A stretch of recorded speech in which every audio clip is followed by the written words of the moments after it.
ఇదో మెడికల్ దందా. కాసుల కోసం కక్కుర్తిపడి జనం ప్రాణాలతో చెలగాటమాడుతున్న మెడికల్ మాఫియా కథ. పబ్లిక్ హెల్త్ ఏమైపోతే మాకేంటి, మాకు పైసలే ముఖ్యమంటూ సాగుతున్న బిజినెస్ ఇదే. ఓవైపు ప్రభుత్వం డ్రగ్స్ పై కఠిన చర్యలు తీసుకుంటుంటే, మరోవైపు మెడికల్ మాఫియా మాత్రం తమకు అడ్డే లేదన్నట్టుగా రెచ్చిపోతుంది. ఇందులో కార్పొరేట్ సంస్థలు భాగం కావడమే ఇప్పుడు కలకలం రేపుతోంది.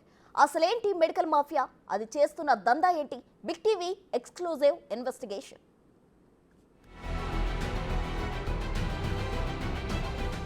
ఇవాళ ఈ రాష్ట్రంలో డ్రగ్స్ అనే పదం వినిపించొద్దు. ఎంత గొప్పవాడైనా వాళ్ళ వెనకాల ఎవరు ఉన్నా ఊచలు లెక్క పెట్టాల్సిందే.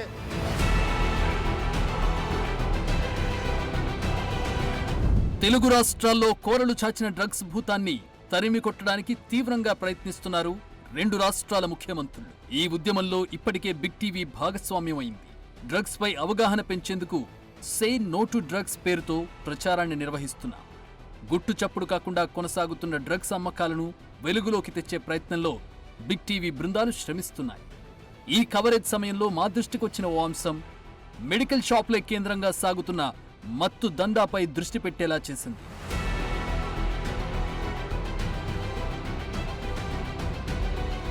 గంజి తెచ్చుకుంటారు. ఎక్కడ వెళ్ళి తెచ్చుకుంటారు? దూరపేటలో. ఇంకా దూరపేట ఒక్క చోట. అది ఎంతకు దొరుకుతుంది అన్న? అది 500 600 దొరుకుతుంది. ఇంకా ఇప్పుడు అది దొరకకపోయింది అనుకో, ఏం చేస్తారు? టాబ్లెట్లు తెచ్చుకుంటారు. ఏం టాబ్లెట్లు? అవి మొత్తం టాబ్లెట్లు తెచ్చు. ఎక్కడ అమ్ముతారు అది? అది ఆ మెడికల్ షాప్లో అమ్ముతారు. పట్టుమని 10 ఏళ్లు కూడా లేని పిల్లాడు చెప్పిన మాటలు విన్నారు కదా. గంజాయి లాంటివి దొరక్కపోతే మెడికల్ షాప్లోకి వెళ్లి మత్తు కలిగించే టాబ్లెట్స్ కొనుక్కుని వేసుకుంటున్నారు. మత్తులో జోగుతున్నారు. దీనిపైనే ఆరా తీసింది బిగ్ టీవీ. మెడికల్ షాపుల్లో ప్రమాదకర డ్రగ్స్ ను ప్రిస్క్రిప్షన్ లేకుండానే ఎలా అమ్ముతున్నారన్న దానిపై నిఘా పెట్టింది. దేశవ్యాప్తంగా నెట్వర్క్ ఉండి 4000కు పైగా స్టోర్స్ ఉన్న మెడ్ప్లస్ ను ముందుగా ఎంచుకుంది బిగ్ టీవీ. కార్పొరేట్ స్టైల్లో బిజినెస్ చేసే ఈ ఫార్మసీ స్టోర్స్ లో రూల్స్ ను ఎలా ఫాలో అవుతున్నారు, స్లీపింగ్ టాబ్లెట్స్, పెయిన్ కిల్లర్స్, యాంగ్జైటీకి వాడే schedule H1, schedule X drugs ను ఎలా అమ్ముతున్నారన్న దానిపై బిగ్ టీవీ నిఘా టీం దృష్టి పెట్టింది. దాదాపు 50 మెడ్ప్లస్ మెడికల్ షాప్స్ కి మా టీమ్స్ వెళ్లాయి. స్లీపింగ్ పిల్స్ విషయంలో మా స్టింగ్ ఆపరేషన్ లో ఏం తేలిందో మీరే చూడండి. పెయిన్ కిల్లర్ ఒకటి ఇవ్వండి. రెస్టిల్ 0.25 mg ఉంటుందంట, అదొకటి ఇవ్వండి. ఒక టాబ్లెట్ రాదు. సరే, షీట్ ఇచ్చేసాం. ఇప్పుడు ఎంత 0.25 ఇచ్చారా? ఇంకొకటి 0.5 mg. అది ఎక్కువ, ఇది ఎక్కువ పవర్. అదే ఇవ్వండి. ఎక్కువ వేసుకుంటేనే తొందరగా నిద్రనా పోతుంది కదా. రెస్టిల్ టాబ్లెట్ ను ప్రిస్క్రిప్షన్ లేకుండానే అమ్మేశారు. ఇది చాలా డేంజరస్ మెడిసిన్. ఒకసారి వాడడం మొదలు పెడితే అది వేసుకోకుండా రోజు గడవడం చాలా కష్టం. బ్రెయిన్ యాక్టివిటీని ఈ టాబ్లెట్ కంట్రోల్ చేస్తుంది. దీన్ని అతిగా వాడితే శారీరక మానసిక సమస్యలు కూడా వస్తాయి. నెట్రావెట్ టాబ్లెట్ కూడా ఇలాంటిదే. నిద్రలేమితో బాధపడే వాళ్లకు డాక్టర్లు దీన్ని పరిమితంగా సజెస్ట్ చేస్తారు. దీన్ని చాలా మంది డైరెక్ట్ గా కొని వేసుకొని మత్తులో జోగుతున్నారు. ఇలాంటి టాబ్లెట్స్ ను వాడడం మొదలుపెట్టి సడన్ గా ఆపేస్తే వాళ్లకు పిచ్చెక్కిపోతుంది. మత్తుగా ఉండడం, డిప్రెషన్, కళ్ళు మసగ్గా కనిపించడం, జ్ఞాపకశక్తి కోల్పోవడం, హాల్యూసినేషన్స్ లాంటి సమస్యలే కాదు, ఒక్కోసారి ప్రాణం పోయే పరిస్థితి కూడా వస్తుంది. అందుకే వీటి అమ్మకాలపై ప్రభుత్వం నియంత్రణ పెట్టింది. నిద్రమాత్రలు, యాంగ్జైటీకి సంబంధించిన పిల్స్, పెయిన్ కిల్లర్స్ అమ్మే విషయంలో మన చట్టాలు చాలా కఠినంగానే ఉన్నాయి. డాక్టర్ ప్రిస్క్రిప్షన్ లేకుండా ఎట్టి పరిస్థితుల్లో అమ్మకూడదు. కానీ ఎక్కడా ఈ రూల్స్ ఫాలో అయ్యే వాళ్ళు లేరు. మెడ్ప్లస్ లో ప్రిస్క్రిప్షన్ లేకుండానే వీటిని ఎలా అమ్ముతున్నారో చూడండి. కాదండి, రాజేశ్వరి ఎవరు? డాక్టర్ రాజేశ్వరి ఉట్టిగా అట్లా మెన్షన్ చేస్తారు. మెడ్ప్లస్ స్టోర్స్ లో ఎలాంటి రూల్స్ పాటించకుండా ఇష్టం వచ్చిన మెడిసిన్ అమ్మేస్తున్నారు. నోటికొచ్చింది చెబితే చాలు ఆ మెడిసిన్ చేతిలో పెడతారు. బిల్ కావాలని అడిగితే ఇట్టే ఇచ్చేస్తారు. అయితే డాక్టర్ పేరు మనం చెప్పకపోయినా వాళ్ళు అడగరు. తమకు నచ్చిన డాక్టర్ పేరును బిల్లో పెట్టేస్తారు. లేదంటే డిఆర్ అంటూ ఇష్టం వచ్చినట్టు పెట్టేస్తారు. పోనీ కౌంటర్లో ఎవరైనా ఫార్మసిస్ట్ ఉంటారంటే ఉండరు.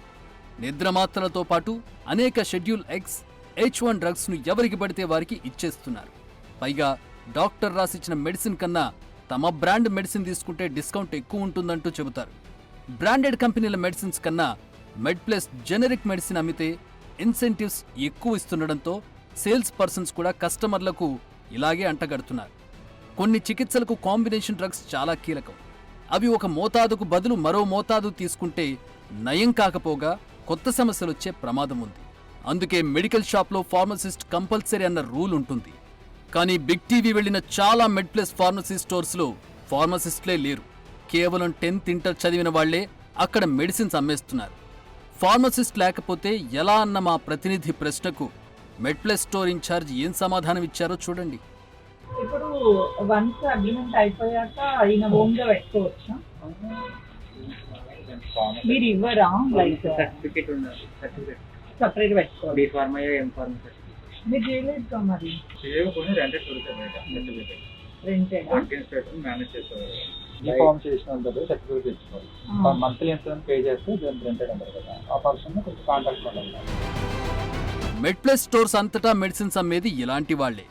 ఇంటర్ ఫెయిల్ అయినా జాబ్ అంటూ తీసుకుంటున్నారు. 11,000 నుంచి 12,500 వరకు శాలరీ ఇస్తామంటారు.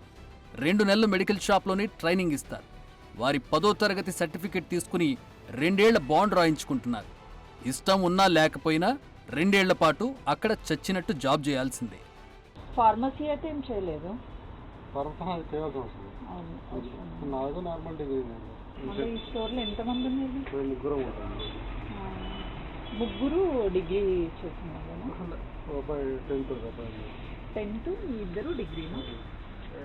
డిగ్రీ అవసరం లేదు, ఏదో అవసరం లేదు, 10th ఉన్నా పర్లేదు. ఫార్మసిస్టు లేకుండా మెడిసిన్స్ అమ్మడం నేరం. అలాంటి వారిపై డ్రగ్స్ కంట్రోల్ అధికారులు కఠిన చర్యలు తీసుకునే అవకాశం ఉంది. మరి దేశవ్యాప్తంగా నెట్వర్క్ ఉండి కార్పొరేట్ కంపెనీలా పనిచేసే మెడ్ ప్లస్ ఇంత దారుణంగా రూల్స్ ఉల్లంఘిస్తుంటే డ్రగ్ కంట్రోల్ అధికారులు ఏం చేస్తున్నట్టు? ఎందుకు చూసి చూడనట్టు వదిలేస్తున్నట్టు? ఒక రకంగా చెప్పాలంటే డ్రగ్ ఇన్స్పెక్టర్లు ఇన్స్పెక్షన్లకు వచ్చేది కూడా ముందుగానే వాళ్లకు తెలుస్తుందట. ఇంకా వాళ్ళేం చెప్పారో వినండి. ఇప్పుడు మరి వీళ్ళు వస్తారు కదా, ఎవరు వాళ్ళు వచ్చినప్పుడు అరేంజ్ చేసుకోవాలి. వాళ్ళు వచ్చినప్పుడు అరేంజ్ చేసుకోవాలి. ఫైన్ తెలుస్తుందా మీకు? వాళ్ళు వస్తుంటే ఏదో తెలుస్తుంది, చెప్తారు ఏ ఏరియాలో తిరుగుతున్నారు, వస్తారేమో అలర్ట్గా ఉండండి అని చెప్తారు. మెడ్ ప్లస్ గతేడాది నుంచి అమ్మిన మొత్తం మెడిసిన్ల విలువ అక్షరాల 614 కోట్లు. అయితే వినియోగదారులకు అంతటి విలువైన మెడిసిన్స్ ను 253 కోట్లకే ఇచ్చామని గొప్పలు చెప్పుకుంటోంది మెడ్ ప్లస్. లాస్ట్ క్వార్టర్లో 125% లాభాలు పొందినట్టు లెక్కలు చెబుతున్నాయి. అంటే వీరి ఓమ్ని ఛానల్ నెట్వర్క్ ఎంత పక్కాగా పనిచేస్తుందో అర్థం చేసుకోవచ్చు.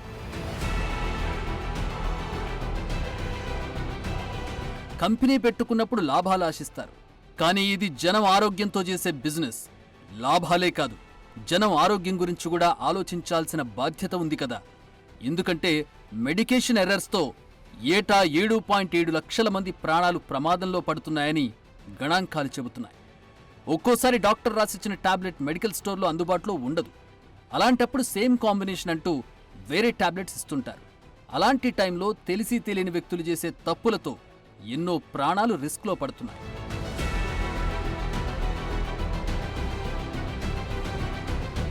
సో మొత్తంగా ప్రజల ఆరోగ్యాన్ని పణంగా పెట్టి మెడ్ ప్లస్ చేస్తుంది ఓ గలీజ్ దందా అనే చెప్పుకోవాలి. లాభాలు గడించడం కోసం ప్రజల ప్రాణాలతో చెడుగుడు ఆడుకోవడం ఏంటి అని బిగ్ టీవీ ప్రశ్నిస్తోంది. ఏవేవో సమస్యలపై ఉద్యమాలు చేసేవారు ఇంతటి సీరియస్ ఇష్యూపై ఎందుకు ఫోకస్ చేయడం లేదు? లేదంటే భవిష్యత్తులో మెడికల్ షాపులే డ్రగ్స్ కేంద్రాలుగా మారినా ఆశ్చర్యపోనక్కర్లేదు. అందుకే బిగ్ టీవీ ఈ ఇష్యూపై ఫోకస్ చేసింది.